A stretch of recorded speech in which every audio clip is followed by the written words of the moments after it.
World of immortal अध्याय 31 पंख वाला ड्रैगन बनाम डेमिगॉड। चौथा व्यक्ति एक लंबा और सुंदर युवक था। यह वही युवा विशेषज्ञ था जो पहले आसमान में उड़ रहा था। उसकी उम्र लगभग 20 साल लग रही थी। उसके लंबे सुनहरे बाल सुनहरी लौ की तरह चमकीले और सुंदर थे और उसकी त्वचा इतनी सुंदर थी मानो उसे कीमती जैद से बारीकी से तैयार किया गया हो। उसके पूरे व्यक्तित्व से एक महान आभा निकल रही थी। भले ही वो लोगों के समुद्र में खड़ा हो, फिर भी लोगों को उसे नोटिस करने में ज्यादा समय नहीं लगेगा, क्योंकि वो सुनहरे सूरज की तरह चमक रहा था। बौद्ध यिजेन ने फुसफुसाते हुए कहा, लैंडे पश्चिमी कबीले का एक युवा विशेषज्ञ, वो एक दिव्य मंत्र मास्टर है। इस तरह के अभ्यासी को मंत्र मास्टर के रूप में भी जाना जाता है। ऐसा कहा जाता है कि वे अपने आदरणीय भगवान से शक्ति उधार ले सकते हैं। जियाओ चेन स्पेल मास्टर लैंडे की आकाश में उड़ने की क्षमता से बहुत ईर्ष्या करता था। खुद एक मार्शल आर्टिस्ट होने के नाते वो हवा की सवारी करना और आकाश में उड़ना चाहता था। आगे का रास्ता बेहद लंबा और जटिल है। जब दोनों पक्ष पहले से ही एकत्र हुए तो बौद्ध यिजेन ने परिचय देते हुए हंसते हुए कहा, मुझे सभी को एक नए दोस्त से मिलवाने की अनुमति दे। ये जियो चेन है जो मानव दुनिया से आया है। नारियल के बाग में प्रवेश करने वाले चारों लोग आश्चर्यचकित थे। वे जियाओ चेन को आश्चर्य से देख रहे थे।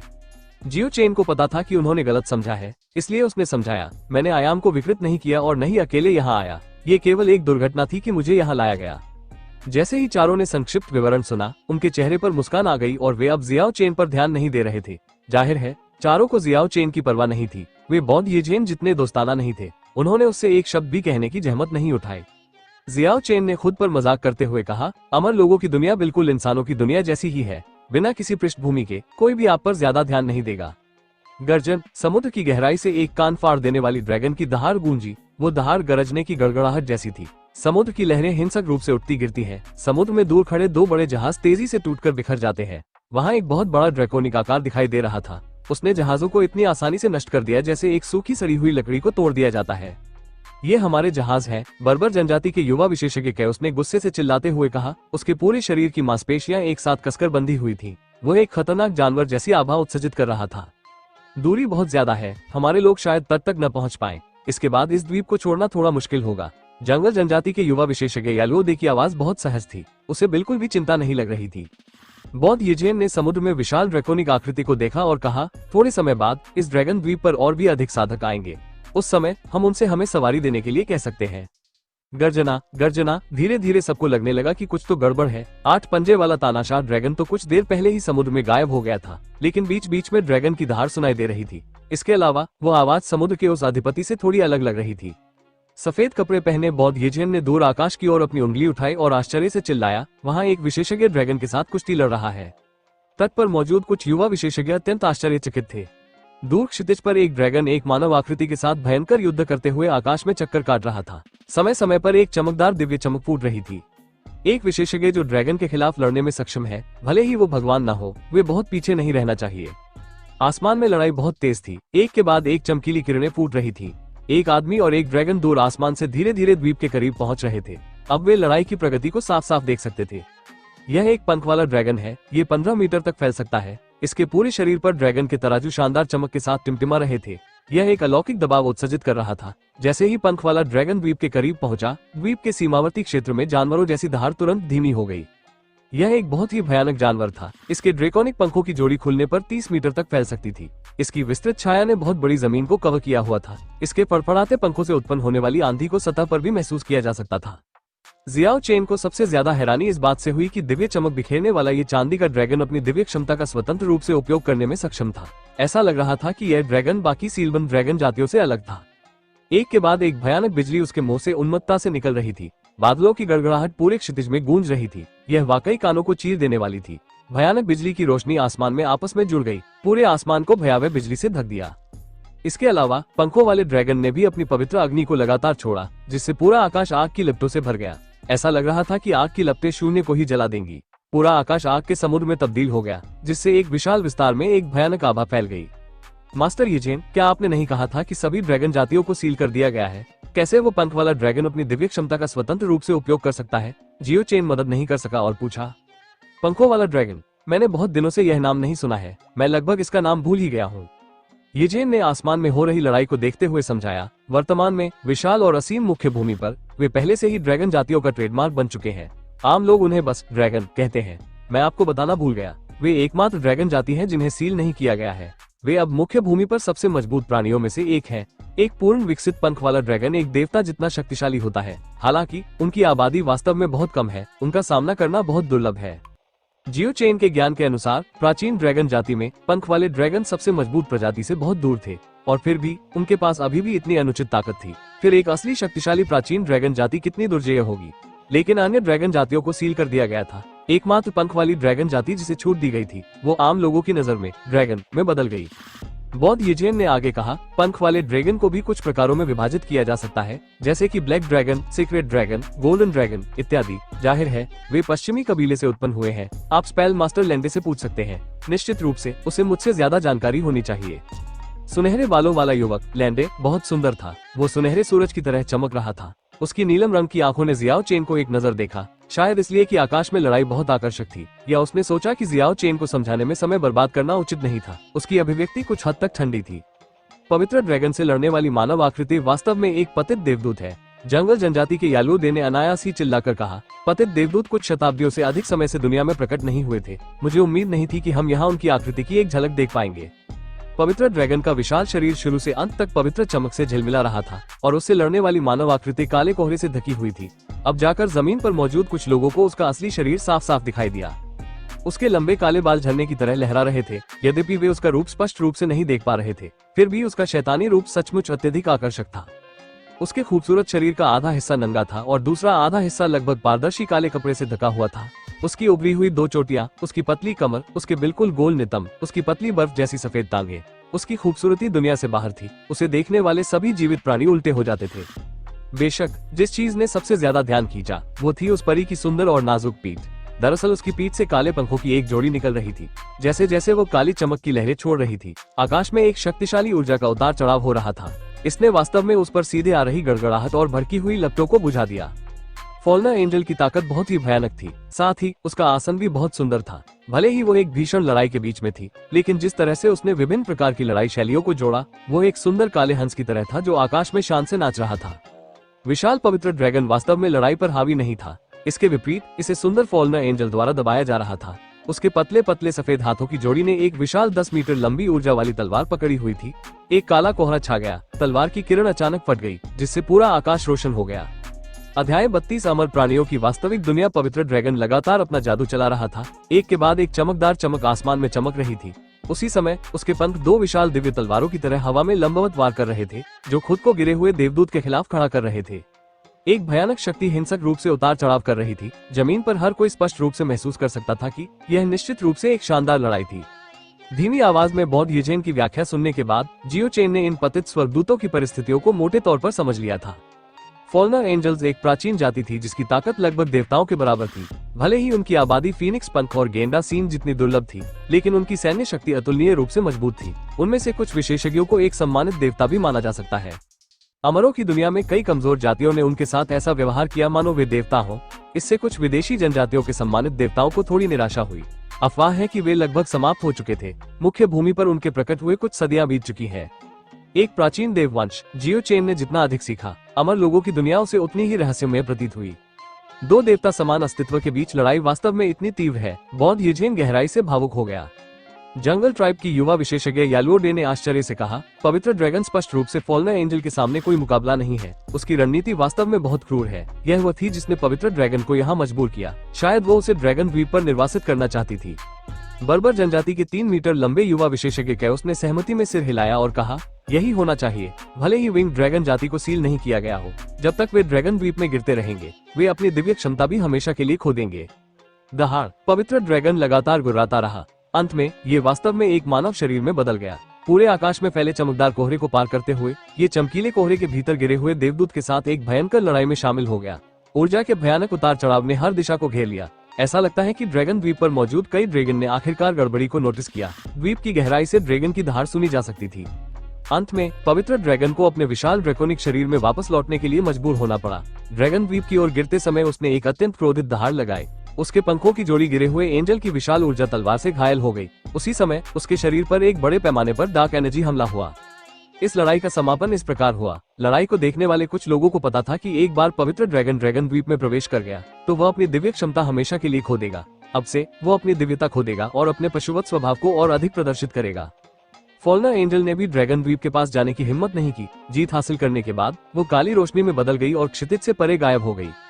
बहुत समय बीत जाने के बाद भी नारियल के बाग से कोई आवाज नहीं आई। देवताओं के बीच इस तरह की लड़ाई ने निश्चित रूप से कुछ दर्शकों को अतुलनीय रूप से हैरान कर दिया।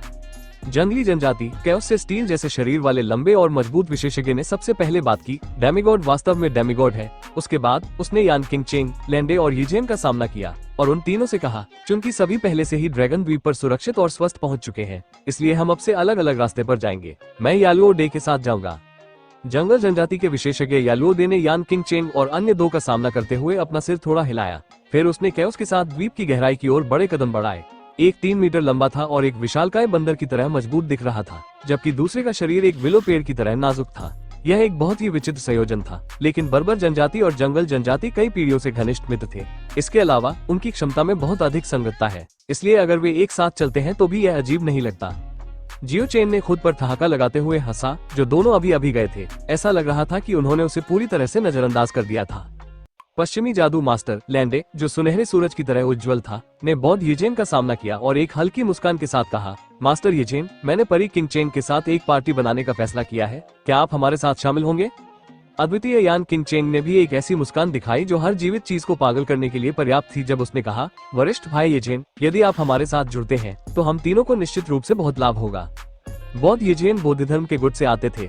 लाओजी, गौतम और कई अन्य शक्तिशाली विशेषज्ञों के गायब हो जाने के बाद बौद्ध धर्म पहले से ही पूर्व में सबसे प्रसिद्ध विशेषज्ञ बन चुके थे। यहाँ तक कि अमर दानव राजा पेविलोन भी बौद्ध धर्म पर अपनी तलवार तानने की हिम्मत नहीं करता। बौद्ध धर्म के गुट के लोगों को स्वाभाविक रूप से महत्वपूर्ण माना जाएगा।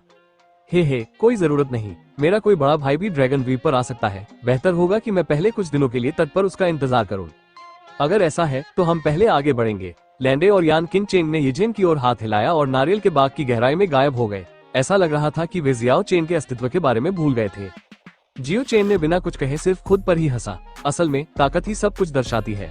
अगर वो कोई मशहूर विशेषज्ञ होता जिसका नाम आसमान को हिला देता, तो कोई भी उसके प्रति इतना अपमानजनक व्यवहार करने की हिम्मत नहीं करता। हालांकि वो कभी भी आत्मदया में लिप्त नहीं होगा। केवल समय ही सब कुछ प्रमाणित करेगा। ये कहना मुश्किल है कि अंत में कौन अजेय विशेषज्ञ बनेगा। पर्याप्त समुद्री नमक इकट्ठा करने के बाद जियो चेन ने बौद्ध यीजेन से अलग हो गया, जो अभी भी तट पर इंतजार कर रहा था। उसे जल्द से जल्द गुलुओ और झाओलिनेर को खत्म करना होगा, ताकि किसी भी अप्रत्याशित घटना से बचा जा सके। यहाँ तक कि फॉल्नर एंजल और सीक्रेट ड्रैगन जैसे देवता भी प्रकट हो गए हैं। कोई कल्पना कर सकता है कि ड्रैगन द्वीप अनिवार्य रूप से कितना अराजक हो जाएगा। बस कुछ ही दिनों में निश्चित रूप से पैट्रिक ड्रैगन और सिंडिकेट ड्रैगन किंग पर लड़ने के लिए उत्तराधिकार में बड़ी संख्या में विशेषज्ञ आएंगे। ये जगह युद्ध क्षेत्र में बदल जाएगी। जैसे ही वो मौत के दलदल के करीब पहुंचा, 3 कंकाल किगुआंग वांग, यानलुओ वांग और लुनहुई वांग बिना कोई आवाज किए जंगल से बाहर आ गए। इन 3 मरे हुए जीवों ने वास्तव में जियो चेन को अपना साथी बना लिया था। अपने आश्चर्य में जियाओ चेन ने पाया कि तीनों कंकाल मानो उसे कोई संदेश देना चाहते थे। उनके जबड़े खुलते और बंद होते थे, जिससे लगातार खटपट की आवाज निकलती थी। वे अपने बर्फ जैसे सफेद हड्डीदार पंजों का इस्तेमाल एक साथ इशारे करने के लिए करते थे। आखिर में उन्होंने उसे एक निश्चित दिशा में खींच भी लिया। उनकी गति इतनी तेज थी मानो वे उड़ रहे हों। क्या ऐसा हो सकता है कि उन्हें झाओलिनेर और गुलुओ पहले ही मिल गए हों? जियो चेन ने जल्दी से इस तरह की संभावना के बारे में सोचा। घने पहाड़ी जंगल से गुजरते हुए लगभग 3 मील आगे बढ़ते हुए 3 कंकाल जियाओ चेन को एक घाटी के सामने ले गए। वो पहले कभी इस जगह पर नहीं आया था। तुलनात्मक रूप से यह उसके लिए एक अपरिचित जगह थी।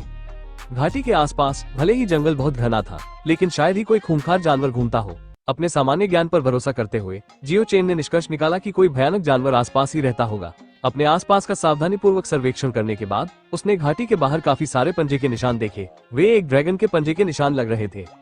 घाटी के भीतर पत्थर के जंगल का एक विस्तृत विस्तार था। किसी भी वनस्पति का कोई संकेत नहीं था। प्रवेश द्वार के अलावा बाकी सभी तरफ खड़ी पत्थर की दीवार थी। जियो चेन की तेज अंतर्ज्ञान ने एक दुर्जेय ड्रैगन आभा को महसूस किया। लुनहुई वांग ने अपने हड्डीदार पंजे का इस्तेमाल करके जियाओ चेन को आगे देखने का संकेत दिया। उस अतुलनीय रूप से विस्तृत पत्थर के जंगल के भीतर एक सर्वोच्च विशाल चांदी का राक्षस वहां दंडवत कर रहा था। वो तो एक ड्रैगन था। हालांकि वो पूरा शरीर नहीं देख सकता था, फिर भी उसे एक तरह का एहसास हुआ। जियाओ चेन को याद करने में एक पल लगा। ये संभवतः पवित्र ड्रैगन हो सकता है जो पहले गिरे हुए एंजल से लड़ रहा था। वो ड्रैगन की हल्की सी खर्राटों को सुन सकता था। वो विशाल चांदी का ड्रैगन गहरी नींद में सो रहा था। अध्याय 33 7 रंगों वाला पवित्र वृक्ष किगुआंग वांग बहुत साहसी था। उसने वास्तव में जियो चेन को साथ मिलकर आगे बढ़ने का संकेत दिया। चूंकि वे पहले से ही यहाँ थे, इसलिए डरने की कोई और बात नहीं थी। जियो चेन तीनों कंकालों के साथ आगे बढ़ा, पत्थर के जंगल में चलते हुए। ये वास्तव में पवित्र ड्रैगन था। इस विशाल राक्षस को करीब से देखने पर इसकी अत्याचारी ताकत का और भी अधिक यकीन हो जाता है। इसका विशाल ड्रैकनिक शरीर ऐसा लग रहा था मानो इसे चांदी से बनाया गया हो। इसके अलावा इसके शरीर पर दिव्य चमक की एक परत थी, जिससे ये पत्थर का जंगल अतुलनीय रूप से चमकदार लग रहा था। जब पवित्र ड्रैगन ने गिरे हुए देवदूत का सामना किया तो वो एक बार मानव शरीर में बदल गया। उस समय को छोड़कर जब बहुरंगी रोशनी पूरे आकाश में भर गई थी, जियो चेन उसकी मानव आकृति और रूप को स्पष्ट रूप से नहीं देख पा रहा था। जब उसने अब विशाल चांदी के ड्रैकोनिक शरीर को देखा तो उसे क्षितिज पर उस फुर्तीले मानव आकृति के साथ जोड़ना बहुत मुश्किल था। पवित्र ड्रैगन की मुद्रा थोड़ी अजीब थी। उसके ड्रैकोनिक पंख उसकी पीठ पर कसकर मुड़े हुए थे, उसके पिछले पैर झुके हुए थे, उसका शरीर आगे के पंजों से टिका हुआ था। दंडवत करने के बजाय इसे प्रणाम करना अधिक उपयुक्त था। उसका चांदी जैसा ड्रैकोनिक सिर जमीन पर नीचे लटका हुआ था। चमकदार ड्रैगन सींग जमीन को छू रहा था और वो वास्तव में इस स्थिति में सो गया। उसके हाव भाव से लगता था कि वो बहुत ही उत्साही और संतुष्ट था। यहाँ क्या हो रहा है? अचानक जियो चेन ने देखा कि पवित्र ड्रैगन के सामने पत्थर के जंगल में एक हल्की चमक घूम रही थी। उसने 3 कंकालों के साथ चांदी के पवित्र ड्रैगन के चारों ओर जाने के लिए एक चक्कर लगाया। वे ड्रैगन के सिर से 4 या 5 मीटर आगे पत्थर के जंगल में पहुंच गए। पत्थर के जंगल में एक पौधा उगता हुआ मिला। इसकी ऊंचाई केवल 1 हाथ की हथेली जितनी थी। हालांकि इसकी केवल 2 पत्तियों पर 7 रंगों की चमक थी। पौधे से शक्तिशाली उतार चढ़ाव की लहरें निकल रही थी। यह एक चमत्कारी पौधा था। हालांकि यह केवल एक ताड़ के पेड़ जितना ही ऊंचा था, लेकिन पहली बार इसे देखने वाला कोई भी व्यक्ति यही सोचेगा कि यह एक छोटा पेड़ है, न कि कोई फूल। पेड़ का तना, जो अंगूठे जितना मोटा था, एक युवा ड्रैगन की तरह कुंडलित था। इससे लोगों को यह एहसास नहीं हुआ कि यह एक अपरिपक्व पेड़ है। इसके विपरीत इसमें एक प्राचीन पेड़ की तरह एक अधिक खिंचाव था, जो समय के उतार चढ़ाव से गुजरा है। टेढ़े मेढ़े पेड़ के तने के बीच में एक काली पत्ती थी, जो काली रोशनी से चमक रही थी। ये चमकीला और पारदर्शी था, मानो इसे स्याहीदार जैद से तराशा गया हो। और पेड़ के तने के ऊपर एक नया उगाया पत्ता था। ये वास्तव में दूधिया सफेद था। पत्ता बिल्कुल साफ था, मानो इसे सफेद जैद से तराशा गया हो। पौधे के चारों ओर एक चमकीली चमक घूम रही थी। कोई भी शब्द यह वर्णन नहीं कर सकता कि यह कितना जादुई लग रहा था। एक ही तने पर 2 अलग अलग रंगों के दिव्य पत्ते उगाए, यह वाकई विचित्र था। इसके अलावा पौधे के चारों ओर दूसरी रंगीन चमक भी थी। कोई यह सोचने से खुद को नहीं रोक सकता था कि अगर और पत्ते उगे तो क्या नए रंग के पत्ते निकलेंगे। ये पौधा वास्तव में बहुत रहस्यमय था, क्योंकि यह असीमित जीवन शक्ति से भरपूर अंकुर जैसा दिखता था, और फिर भी यह एक प्राचीन दिव्य कलाकृति जैसा भी था, जो समय के अंतहीन उतार चढ़ाव से गुजरी है। तीनों कंकालों ने एक दूसरे को बार बार देखा। फिर उन्होंने एक साथ जियो चेन को देखा और उन्होंने वास्तव में उसे संकेत दिया कि पौधे को खोदकर निकालो। जियाओ चेन ने बार बार अपना सिर हिलाया। ये पवित्र पेड़ असाधारण था। अगर खुदाई के दौरान प्रकंद क्षतिग्रस्त हो गया था, तो ये प्राकृतिक संसाधनों की बेतहाशा बर्बादी का प्रमुख उदाहरण होगा। इसके अलावा वे अब ड्रैगन द्वीप पर हैं। वे इसे कहां प्रत्यारोपित कर सकते थे? ये देखकर कि जियो चेन हिल नहीं रहा था, लुनहुई वांग लापरवाही से पौधे को खोदने वाला था। किंगवांग वांग और यानलुओ वांग भी अपने हाथ हिलाने वाले थे। जियो चेन ने जल्दी से उन्हें खुदाई करने से रोक दिया। अंत में उसने अपने दांत भींचे और खुदाई करने का फैसला किया। उन्हें इसे नीचा दिखाने देने के बजाय वो इसे खुद ही खोद सकता था। एक पौधा जिसकी पूजा करने के लिए पवित्र ड्रैगन भी खुद को झुकाता है, वो कोई साधारण वस्तु नहीं होनी चाहिए। चलो पहले इसे खोदते हैं और चर्चा को बाद के लिए टाल देते हैं। बहुत सावधानी से की गई खुदाई के बाद मिट्टी के एक बड़े टुकड़े के साथ जियो चेन ने सफलतापूर्वक उस चमकते हुए पौधे को खोद निकाला। फिर वो मुड़ा और बिना पीछे देखे घाटी से बाहर निकल गया। 3 कंकाल चोर की तरह थे। वे जियो चेन का पीछा करते हुए बिना कोई निशान छोड़े भाग गए। अमरों की दुनिया में असीम दक्षिणी समुद्र में नीली हरी लहरें आसमान की ओर बढ़ी और बड़े वेग के साथ आगे बढ़ी। ड्रैगन द्वीप ये समुद्र की गहराई में एक हरे मोती की तरह था। पूरा द्वीप पन्ना हरा भरा और रसीला था, असीमित जीवन शक्ति से भरा हुआ। हर जगह ऊंचे प्राचीन पेड़ और सहस्राब्दी पुरानी लताएं देखी जा सकती थी। राक्षसों की चीख पुकार लगातार बढ़ती और घटती रहती है। यह एक प्राचीन द्वीप है जिसे अनगिनत सालों से सील कर दिया गया था। जियाओ चेन अपने सिर पर हथेली जितनी ऊंचाई का पवित्र वृक्ष पकड़े हुए था। वो तेज गति से घाटी से बाहर निकल गया। उसका शरीर एक शानदार चमक से घिरा हुआ था। यह एक धधकती हुई लौ की तरह था। उसकी गति बहुत तेज थी। उसने पहाड़ के जंगल में केवल अपनी छवियां ही छोड़ी थी। वो कुछ ही पलों में मौत के दलदल में पहुंच गया। तीनों कंकाल भी बिना किसी निशान छोड़े भाग रहे थे, जैसे उन्हें लग रहा था कि कुछ होने वाला है। वे भागते हुए चुपके से इधर उधर देखने के लिए अपना सिर घुमा रहे थे। मौत के दलदल में घने पुराने पेड़ों की वजह से सूरज की रोशनी अवरुद्ध हो गई थी, जिससे ये जगह अतुलनीय रूप से उदास हो गई थी। कुछ ही देर बाद भागकर आए 3 कंकालों को देखकर जियो चेन को कुछ संदेह हुआ। ये 3 मरे हुए जीव किस बात से इतने घबराए हुए थे? क्या कुछ हुआ था? भले ही उसे संदेह था, लेकिन तीनों कंकालों से संवाद करना भी आसान नहीं था। उसने कई बार पूछताछ करने की कोशिश की, लेकिन किंगवांग वांग, यानलुओ वांग और लुनहुई वांग ने केवल सिर हिलाकर या हाथ हिलाकर जवाब दिया। मौत के दलदल में पहुंचने के बाद उनकी घबराहट दूर हो गई। जियो चेन को विश्वास नहीं था कि तीनों कंकाल सरल चित्त थे। उस समय से जब उन्होंने गूलू पर घात लगाने के लिए मृत हड्डियों का नाटक किया था, तब से उसने उन्हें समान बुद्धिमान प्राणी के रूप में माना। आज उनके चेहरे पर हर तरह के भाव देखकर ऐसा लग रहा था कि उन्हें पवित्र वृक्ष के अस्तित्व के बारे में बहुत पहले से ही पता था, लेकिन वे आज ही क्यों अपनी चाल चल रहे हैं। अचानक जियो चेन कांपने लगा। क्या ये तीनों वाकई इतने दुष्ट हो सकते हैं? क्या उन्होंने सिर्फ उस पवित्र ड्रैगन पर दोष मढ़ दिया जो आज ही ड्रैगन द्वीप पर गिरा था और उसे बलि का बकरा बना लिया? ऐसा लग रहा था कि इस पवित्र वृक्ष का कोई संरक्षक है। उदास दलदल के भीतर 7 रंगों की चमक हथेली के आकार के रहस्यमय पौधे के चारों ओर घूम रही थी। कुंडलित पेड़ का तना एक युवा ड्रैगन की तरह सीधा और मजबूत था।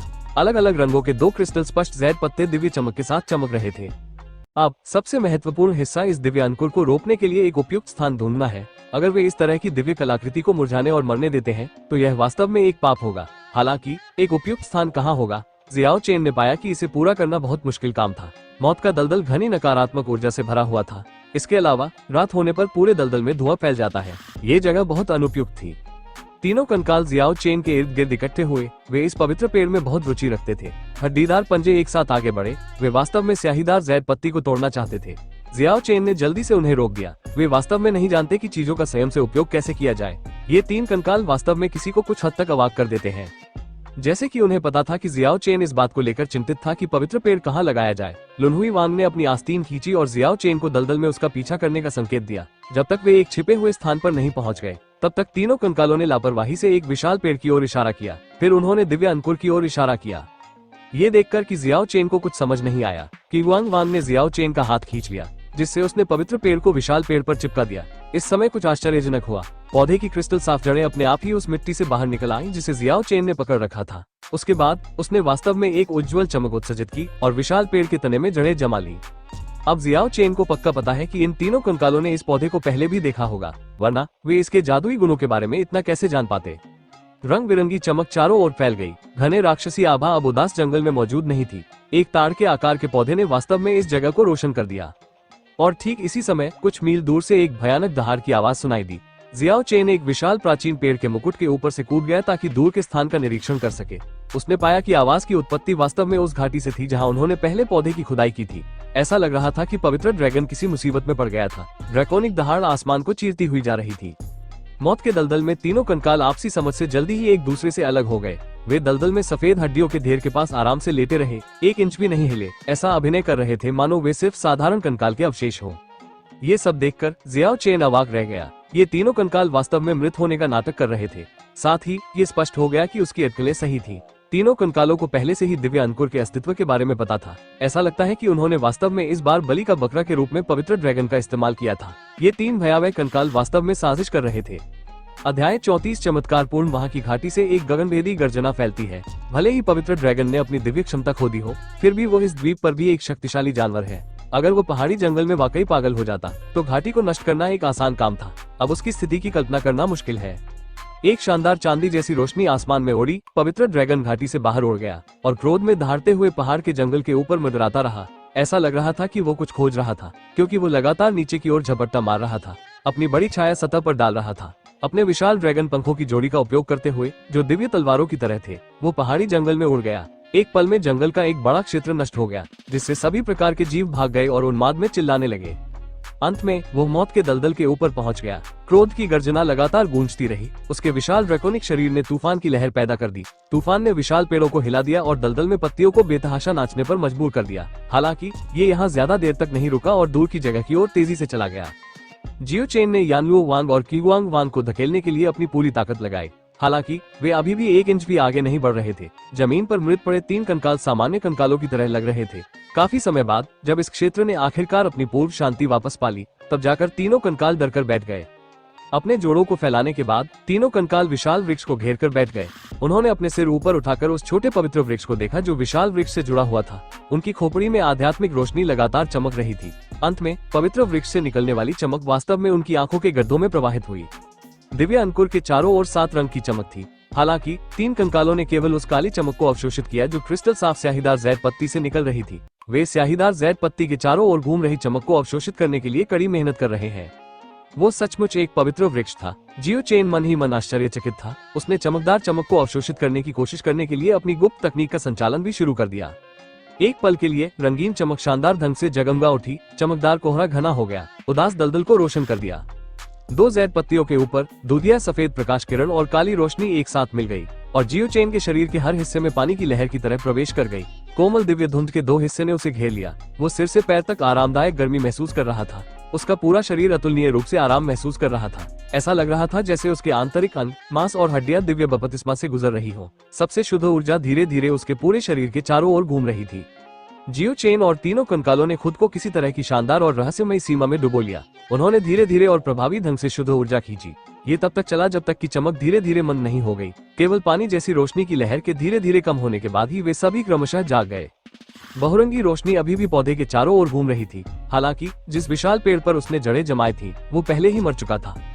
इस विशाल वृक्ष को अपनी बाहों में लेने के लिए कम से कम 5 से 6 लोगों की जरूरत होती है। इसका मूल रूप से सीधा खड़ा हुआ तना वास्तव में अपनी सारी जीवन शक्ति खो चुका था। तने पर छोटी छोटी दरारें दिखाई दे रही थी। इसके पन्ने जैसे हरे पत्ते भी मुरझा गए। पीले पत्ते हवा के झोंकों से इधर उधर लहरा रहे थे। कुछ ही पलों में मूल रूप से मजबूत प्राचीन वृक्ष वास्तव में पूरी तरह सूख गया। जियाओ चेन दंग रह गया। तीनों कंकाल शांत रहे। ऐसा लगता है कि उन्हें पहले से ही पता था कि ऐसा होने वाला है। उन्होंने आसानी से सूखे हुए विशाल पेड़ से पौधे को तोड़ लिया और फिर पौधे को उसके बगल में स्थित विशाल पेड़ से जोड़ दिया। शानदार चमक चारों ओर घूमती रही। निष्कर्ष पर पहुंचने के लिए ज्यादा सोचने की जरूरत नहीं है। पौधे से निकलने वाली जबरदस्त ऊर्जा दरअसल प्राचीन पेड़ से ही अवशोषित हुई थी। जियाओ चेन और तीनों कंकालों ने अप्रत्यक्ष रूप से प्राचीन पेड़ के सार को ही अवशोषित कर लिया था।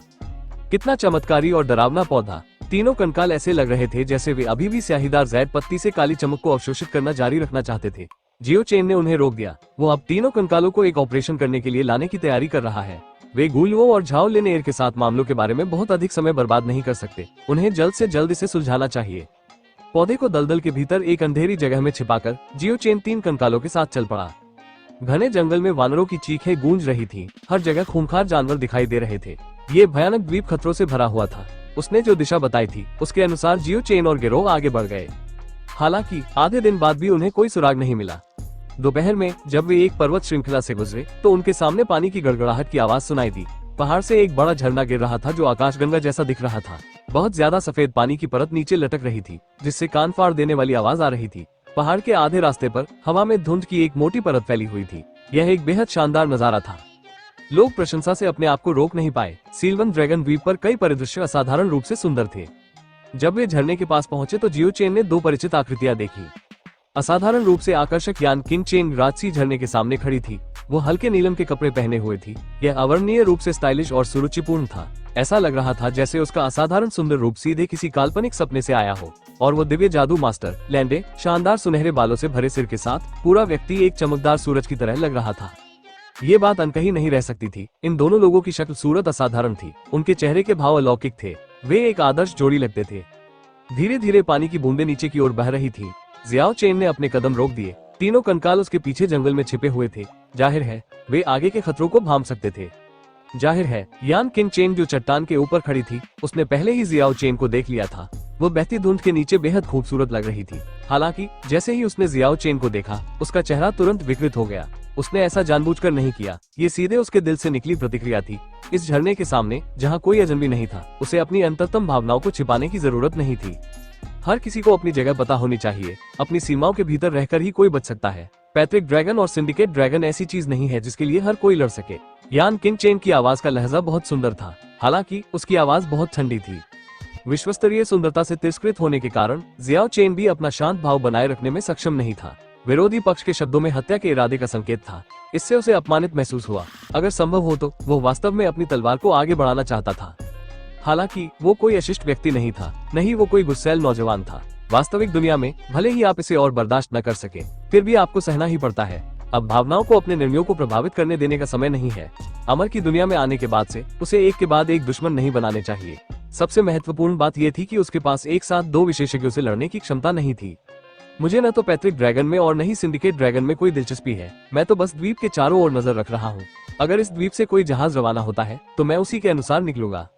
अध्याय 35 प्रमुख क्षेत्र। सुनहरे बालों वाला सुंदर लड़का लैंडे हल्के से व्यंग्य करते हुए बोला, मैं तुम्हें सलाह देता हूँ कि जितनी जल्दी हो सके जंगल छोड़ दो। अगर तुम जिज्ञासा के कारण अपनी जान गंवा देते हो तो ये बिल्कुल भी उचित नहीं है। यह वो रवैया है जिसे विशेषज्ञ कमजोरों को नीचा दिखाने के लिए इस्तेमाल करते थे। यह एक अभिमानी व्यक्ति की दबंग आभा की तरह अप्रभावी नहीं था। यह उनकी सहज प्रवृत्ति का हिस्सा था। याद दिलाने के लिए शुक्रिया। जियो चेन तुरंत पलटा और चला गया। वो अपनी मनस्थिति को नियंत्रित करने के लिए बहुत प्रयास कर रहा था। अभी अपनी ताकत दिखाने का समय नहीं है। उसे विश्वास है कि भविष्य में किसी दिन जब वो मजबूत हो जाएगा तो सब कुछ बदल जाएगा। अगर वो अपनी शक्ति को दबाता नहीं और अपनी असली ताकत दिखाता तो वो एक व्यक्ति के साथ बराबरी की लड़ाई लड़ सकता था। हालांकि एक साथ दो का सामना करने पर वो निश्चित रूप से हार जाएगा। ताकत ही सब कुछ है। उस क्षेत्र से दूर जाने के बाद जियो चेन धीरे धीरे शांत हो गया। उसके दिल में क्रोध पहले से ही शांत हो गया था। वो जानता था निकट भविष्य में वे अनिवार्य रूप से लड़ेंगे। जियाओ चेन ने पास के पहाड़ी जंगल में कई पंजे के निशान देखे। ऐसा लग रहा था कि ये ड्रैगन के पंजों के निशान थे। इसके अलावा यह एक युवा ड्रैगन था। जाहिर है इसी वजह से यान किंग चेंग और लैंडे ने इसे प्रतिबंधित क्षेत्र में बदल दिया। कुछ ही देर बाद जियाओ चेन तीनों कंकालों के साथ मिल गया। उन्होंने झरने वाले इलाके से बचते हुए अपनी यात्रा जारी रखी। एक छोटी सी पहाड़ी पार करने के बाद जियाओ चेन को जंगल में खून की बदबू आ रही थी। जंगल में खूनी धुंध छाई हुई थी। जियाओ चेन और तीनों कंकाल तेज रफ्तार से वहां भागे। उनके आगे जंगल में खून के तालाब पर 5 से 6 लाशें सपाट पड़ी थी। वे बहुत लंबे समय से मरे नहीं थे। ऐसा लगता है कि यहाँ कोई भयंकर लड़ाई चल रही थी। स्पष्टतः अधिकाधिक अभ्यासी इस सीलवन ड्रैगन द्वीप पर आ रहे हैं। कुछ दूर तक पग पग पर निशानों का पीछा करते हुए जियाओ चेन को जंगल में कुछ परछाइयों के निशान मिले। आसपास लगभग कुछ दर्जन लोग थे। जियाओ चेन ने यहाँ से दूर रहने का फैसला किया। वो दूसरों के कामों में दखल नहीं देना चाहता था। हालांकि ठीक इसी समय जियाओ चेन को एक बेतुका उतार चढ़ाव महसूस हुआ। वो जल्दी से पलटा और उसने देखा कि एक सफेद कपड़े पहने भिक्षु एक पेड़ की नोक से आ रहा है। उसकी हरकतें तरल और बेहद शालीन थी। ऐसा लग रहा था जैसे वो बस आंगन में टहल रहा हो। हालांकि उसकी गति बहुत तेज थी। वो व्यक्ति वास्तव में बौद्ध येजेन था। जाहिर है येजेन ने भी जियाओ चेन को देखा था। वो पेड़ की चोटी पर थोड़ा रुका और फिर पंख की तरह हल्का होकर जमीन पर उतरा। जब उसने 3 कंकाल देखे तो वह आश्चर्य से चिल्लाया, मरे हुए जीव। मास्टर, मुझे उम्मीद नहीं थी कि हम इतनी जल्दी एक दूसरे से मिलेंगे। बस मुझे येजेन कहो, यह वाकई एक छोटी सी दुनिया है। मैंने अपने बड़े भाई के लिए पहले ही कुछ निशान छोड़ दिए हैं। मैंने पहले ड्रैगन द्वीप के सीमावर्ती क्षेत्र की जांच करने का फैसला किया। बौद्ध येजेन ने तीनों कंकालों का आकार देखने के लिए अपना सिर घुमाया। उसके बाद उसने जियाओ चेन का सामना किया और कहा, तुम 3 मरे हुए प्राणियों के साथ कैसे समाप्त हो गए?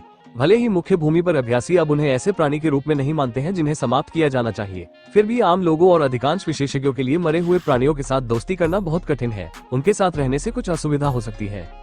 भाई येजेन की याद दिलाने के लिए बहुत बहुत धन्यवाद। उन्होंने कई बार मेरी जान बचाई है। इस ड्रैगन द्वीप पर ज्यादा लोग नहीं हैं। मेरा मानना है कि यहाँ ज्यादा समस्या नहीं होनी चाहिए। ये भी सच है। येजेन ने अपना सिर हिलाया। जब वे दोनों बातचीत कर रहे थे तो तीनों कंकाल कठपुतलियों की तरह भावशून्य भाव से खड़े थे। केवल जियाओ चेन जो उन्हें समझता था, जानता था कि ये 3 मरे हुए प्राणी वास्तव में अभिनय करने में बहुत सक्षम थे। वे निश्चित रूप से जानबूझकर दिखावा कर रहे थे। जियो चेन ने पास ही पड़ी लाशों की ओर इशारा करते हुए कहा, भाई येजेन, जरा देखो। मैंने पहले ही देख लिया है। जब मैं रास्ते में था तो मैंने दूसरे इलाकों में भी कुछ लाशें देखी। अभी इस ड्रैगन द्वीप पर अभ्यास करने वालों की संख्या 20 लोगों के बराबर होनी चाहिए। ये सीलबंद प्राचीन द्वीप बहुत विशाल है। शायद वहाँ और भी बहुत से लोग हों। यहाँ तक बोलते हुए उसने अपना सिर घुमाकर जियाओ चेन का सामना किया और कहा, यान किंग चेंग और लैंडे भी इस क्षेत्र में है। ऐसा लगता है कि उन्होंने एक युवा ड्रैगन के पत्ते खोजे हैं। शायद यह वास्तव में सिंडिकेट ड्रैगन हो सकता है। बेहतर होगा कि आप उनके बहुत करीब न जाएं। वे दोनों खतरनाक व्यक्ति हैं। मैं भी उनके साथ प्रतिस्पर्धा करने की योजना नहीं बना रहा हूँ। मैं यहाँ से तुरंत जाने का इरादा रखता हूँ। ओह, उनकी क्षमता कितनी शक्तिशाली है। जियो चेन इन दोनों के बारे में अपेक्षाकृत चिंतित था। उसे लगा कि जल्द या बाद में उसे उन दोनों के खिलाफ लड़ना पड़ सकता है। इसके अलावा ऐसा लग रहा था कि वो समय दूर नहीं होगा। अभी वे एक्सुया क्षेत्र की 3री या 4थी खगोलीय परत में होने चाहिए। एक्सुया जियो चेन को समझ नहीं आया। हाँ, बौद्ध येजेन द्वारा विस्तार से समझाने के बाद जियो चेन को धीरे धीरे समझ आने लगा। अमर प्राणियों की दुनिया बहुत बड़ी और असीम है। यहाँ बहुत सी नस्लें हैं। इसका मतलब ये भी है कि यहाँ कई तरह की प्रशिक्षण प्रणालियाँ हैं, जैसे कि स्पेल मास्टर जो आदरणीय भगवान से शक्ति प्राप्त करता है, प्राचीन और रहस्यमय 20 सोल वॉरियर वर्ग, शक्तिशाली जन्मजात आध्यात्मिक शक्ति और विदेशी क्षमता वाला एक मानसिक प्राणी, भयानक देवता जो विलुप्त होने के करीब कुछ छोटे कुलों से पैदा हुआ था। अगर उनके पास उन्हें अलग करने के लिए कोई शक्ति रैंकिंग नहीं होती तो ये बताना वाकई मुश्किल होता कि किसी अलग प्रशिक्षण प्रणाली से कोई व्यक्ति कितना शक्तिशाली है। नतीजतन शक्ति रैंकिंग स्थापित की गई, लेकिन इसमें आम अभ्यासियों को शामिल नहीं किया गया। इसने शक्तिशाली विशेषज्ञों को 5 प्रमुख क्षेत्रों में विभाजित किया। अधिकांश अभ्यासियों के पास इन 5 क्षेत्रों का उपयोग करके खुद को रैंक करने की योग्यता नहीं है। ये वास्तव में शक्तिशाली विशेषज्ञों के लिए स्थापित किया गया था। केवल जब कोई इन 5 क्षेत्रों में तल्लीन हो जाता है तो उसे अमरता के पौराणिक क्षेत्र को चुनौती देने का मौका मिलता है। ये 5 है: एक्सुविया, हिस्टोरिया, जेफिरस, निर्वाण और इमोर्टलिस। धन वहाँ अनगिनत साधक हैं। केवल तभी जब वे एक्सुविया के क्षेत्र में गहराई से उतरते हैं उन्हें ध्यान के सच्चे सार को समझने वाला माना जा सकता है। ये स्वर्ग के चारों ओर एक खाई की तरह था जो कई साधकों को आगे बढ़ने से रोक रहा था। एक्सुविया इस क्षेत्र में प्रवेश करने वाले किसी भी व्यक्ति को उत्कृष्ट माना जा सकता है। वे स्वर्ग के लिए अपने मार्ग को अवरुद्ध करने वाली खाई को पार करके दूसरों से अलग थे। अमरता के मार्ग पर पहला कदम सबसे महत्वपूर्ण बिंदु था। एक्सोविया के क्षेत्र में प्रवेश करने वाले अभ्यासियों की सांसारिक शक्ति, काया और आधार शक्ति अंतहीन रूप से बढ़ेगी और बढ़ेगी। हिस्टोरिया, जो इस क्षेत्र में प्रवेश करेगा, वो ईश्वर की बुद्धि को छूना शुरू कर देगा। उनकी आध्यात्मिक शक्ति में भारी वृद्धि होगी और उन्हें एहसास होने लगेगा कि उनका अपना शरीर एक बड़ा खजाना है। ईश्वर की बुद्धि को समझना और साथ ही साथ भौतिक शरीर को मजबूत करना, व्यक्ति धीरे धीरे अपने शरीर की छिपी हुई क्षमता को खोज लेगा। समय बीतने के साथ सभी प्रकार की दिव्य क्षमता का पता चलेगा। हिस्टोरिया वास्तव में खुद को जानने की एक प्रक्रिया थी। ये खुद के खजाने को खोलने की एक प्रक्रिया थी। ज़ेफिरस, स्पेल मास्टर, इस क्षेत्र में पहुंचने से पहले ही उड़ सकता था। जब किसी की क्षमता इस क्षेत्र में पहुंच जाती है, तो चाहे वो कोई बुद्धिमान व्यक्ति हो, मार्शल आर्टिस्ट हो या अन्य प्रणालियों में प्रशिक्षित अभ्यासी हो, वो गुरुत्वाकर्षण का विरोध करने और आकाश में स्वतंत्र रूप से उड़ने में सक्षम हो जाएगा। स्वाभाविक रूप से ज़ेफिरस वास्तव में केवल अपने सतही अर्थ तक ही सीमित नहीं है। ज़ेफिरस के स्तर पर अभ्यासी ये दर्शाता है कि उन्होंने पहले से ही सांसारिक सार पर पूर्ण नियंत्रण प्राप्त कर लिया है और अपनी दिव्य क्षमता को एक कदम और आगे बढ़ाया है। इस स्तर पर पहुंचने वाले अभ्यासियों को खुद को एक देवता के रूप में नामित करने का अधिकार था। निर्वाण, जो इस क्षेत्र में पहुंच जाता है, वह न तो मृत होगा और न ही जीवित। उसका शरीर और मन मृत्यु के कगार पर फंस जाएगा। वे जीवन और मृत्यु के बीच के गहन अर्थ को समझने के लिए जीवन और मृत्यु की सीमा के आसपास ही रहेंगे। यदि कोई व्यक्ति जीवन और मृत्यु के रहस्यों को अच्छी तरह से समझ लेता है, तो वह एक और कदम के साथ अमर हो जाएगा। हालांकि यदि वे असफल हो जाते हैं, तो उन्हें अनंत काल के लिए दंडित किया जा सकता है। उनका शरीर और आत्मा पूरी तरह से नष्ट हो जाएगी। साथ ही जो साधक इस स्तर पर हैं, उनकी क्षमता न तो मजबूत है और न ही कमजोर। उनकी शक्ति बहुत अस्थिर है। जब वे मजबूत होते हैं, तो वे अमरतालिस के बराबर शक्तियों को मुक्त कर सकते हैं। जब वे कमजोर होते हैं, तो उनकी दिव्य क्षमता हिस्टोरिया दायरे के साधकों से भी कमजोर होती है। निर्वाण के क्षेत्र को साधकों द्वारा सबसे बड़ा अवसर माना जाता था, लेकिन ये सबसे क्रूर भी था। जो लोग जीवन और मृत्यु की पहेलियों को सुलझा लेंगे, वे अपने कोकून से बाहर निकलकर तितलियों में बदल जाएंगे। वे अमरता प्राप्त करेंगे और हमेशा जीवित रहेंगे। जो लोग रहस्यों को नहीं समझ पाए, वे इस बिंदु पर नष्ट हो जाएंगे। यह एक क्रूर वास्तविकता है। अमरत्व प्राप्त करने वाले लोग अब नश्वर संसार के नियमों से बंधे नहीं रहेंगे। वे जीवन भर जीवित रहेंगे। कई तरह के गहरे रहस्यों को वे स्वयं ही सीख लेंगे। उनकी जादुई शक्ति भीतर से ही बाहर आएगी और दिव्य क्षमताएं स्वयं ही प्रकट होंगी। एक्सोविया, हिस्टोरिया, ज़ेफिरस, निर्वाण, इम्मॉर्टलिस, इन 5 प्रमुख क्षेत्रों ने दुनिया के हर विशेषज्ञ की ताकत को स्पष्ट रूप से प्रतिष्ठित किया।